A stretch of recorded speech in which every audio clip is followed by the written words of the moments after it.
विश्राम नहीं करने दे रही थी।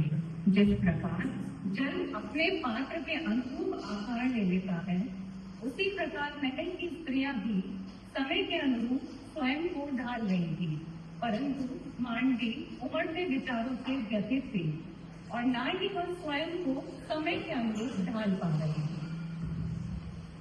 महल की अटारी से नंदी ग्राम तक जाते पर तो देखकर हर बार उसकी व्याकुलता बढ़ जाती थी। उसे ये व्यर्थना नहीं लग गई। उसको चाहती थी पति के प्रण का अंत करना। मांडवी के सामने एक ही प्रश्न था जो उसे बार बार तोड़ता था, उसके जीवन की सार्थकता। जिस प्रकार अभिद्रा सीता वन में और उर्मिला नेत्रावरण द्वारा पति के साथ थी, वो तो पति के प्रण में कहीं भी नहीं थी। यही विचार उसकी व्याकुलता को निरंतर बढ़ा रहा। जगन पत्नी करते हुए कुछ सवालों की जवाब कितना उत्तम होता कि वो एक तापसी पति की सहधर्मिणी बन पाए। स्त्री को अर्धांगिनी की मूर्ति रहा है, पति उसका धर्म होता है। वह मन वचन कर्म से विवाह पश्चात पति की परछाई सब।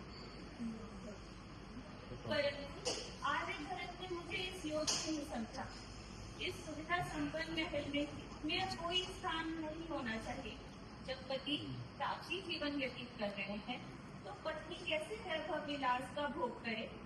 स्वामी ने तो आदेश दे दिया, मेरी उपस्थिति से व्रत भंग की संभावना है।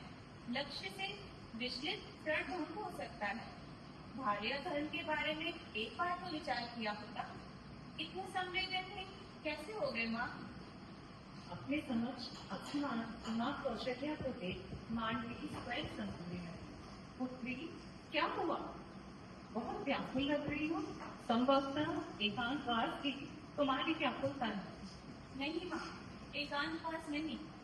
मेरे अस्तित्व की निरर्थकता मेरी व्याकुलता का कारण है। स्वामी के प्राण का अंश न बनने के कारण हृदय खिन्न रहता है। पुत्री, भरत की अर्धांगिनी के अस्तित्व को तुम कैसे व्यर्थक कह सकती हो?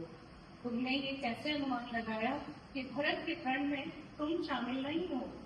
क्या जाते हुए सन्यासी भरत को तुमने नहीं देखा? वो कितना आश्वस्त और धैर्यवान था। भरत के मुखमंडल के आश्वस्त रेखाओं में तुम्हारी दृढ़ता और सहयोग परिलक्षित हो रहे थे। चित्रकूट से वापस लौटे भरत और तापसी भरत में बहुत अंतर था।